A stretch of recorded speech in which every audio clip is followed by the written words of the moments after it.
1962, George has already been to Hamburg a few times, so he's up and fled the nest. His big brother Harry got married. They didn't need to live in a 4-bedroom house out in Speke, so they asked the council, could we move to another property a bit closer to Liverpool? We don't need as many bedrooms. They moved to number 174 Mackett's Lane.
The 6th of July 1957, St. Peter's Church used to hold a garden fete at the far end of the graveyard, which is now a school field.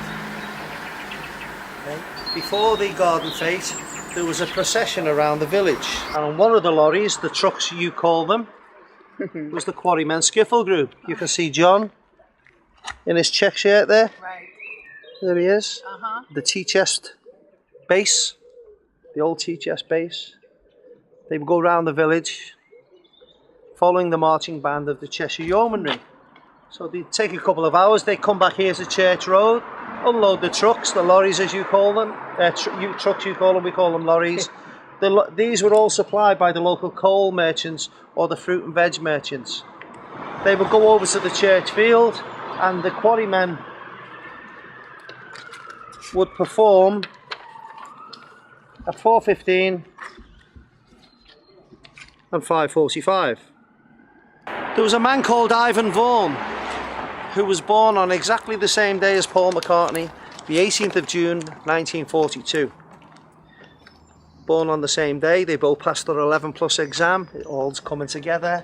They went to the same school, they put it down on the same form. They both put down Liverpool Institute for Boys. They were both going to the same school. They were great mates at school.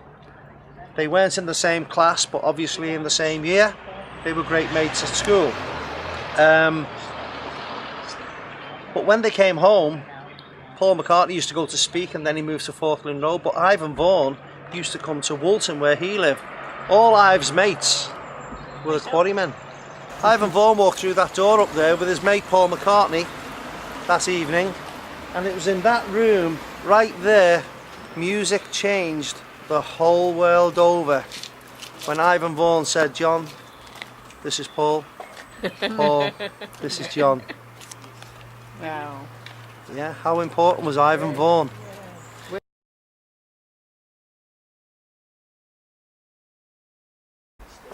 when Paul was introduced to Ivan in the church hall, Paul said, "You know, this afternoon, John, when you were playing in the church field," he said, "Yeah," he said, "well, there was a song you were singing called 'Come Go With Me' by the Dell Vikings.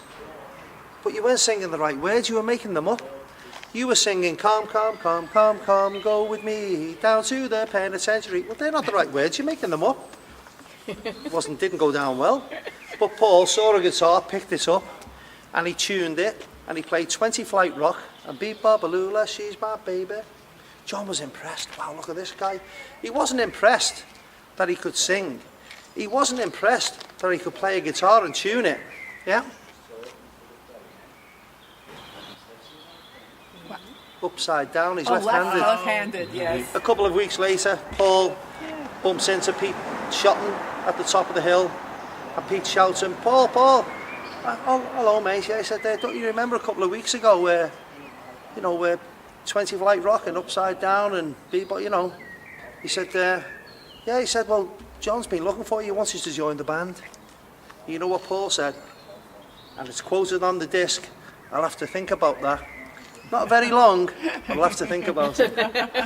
And it's in this room right here, the other side of this wall. Music changed the whole world over on the 6th of July, 1957.